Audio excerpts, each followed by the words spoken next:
Yeah, very well. Nice to see you. Hey, team. You were really good. Oh, my God. Thank you.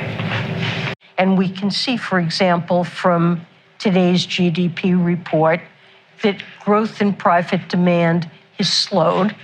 That does indicate an economy that is transitioning to more steady and sustainable growth. I'm going to shush up. We're going to transition here and move the press out.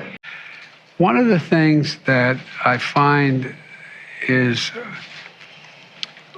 I look at, and I take it very seriously, the confidence level of the American people in the economy, and they're so down, and they're looking.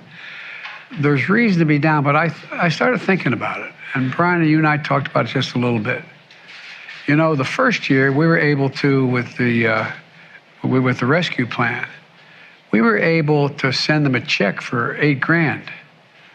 I mean, a check.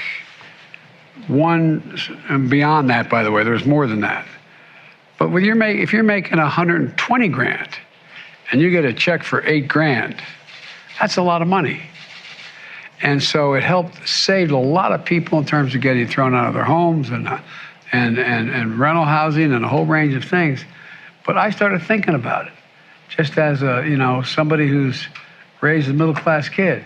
One year, even though you didn't have the job you have now, even though you didn't get a raise that year, the difference between having a job, having a 5% raise or whatever, 3, 5, 7, whatever it happens to be, in the face of inflation, the price of the pump, although that's down every day so far, but, it's like, whoa, I feel worse off. But then again, I didn't get a check for $8,000 from the government. They just, among other things. Does that make any sense to anybody, or is it just me?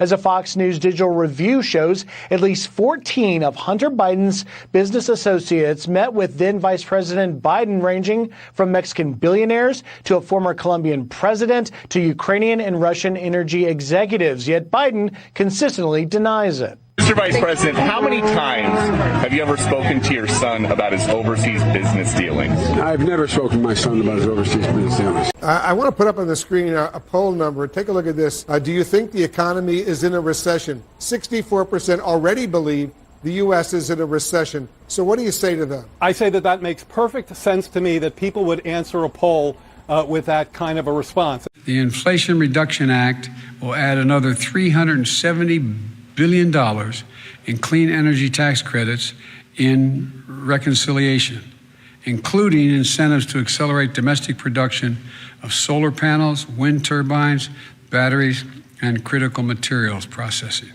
That doesn't sound like a recession to me. Thank you very much. I believe that in the months to come, with skill and luck, it will be possible to maintain that strength, particularly the strength we enjoy in the labor market, while easing the tightness that has been driving inflation. Slowing around the world, inflation remains unacceptably high, and of course it's your overriding objective, our administration's top priority, to bring it down. As you said, Mr. President, we're at a transitional moment in our economy. Economists should look holistically, I think, at data when we evaluate the state of the economy. And we can see, for example, from today's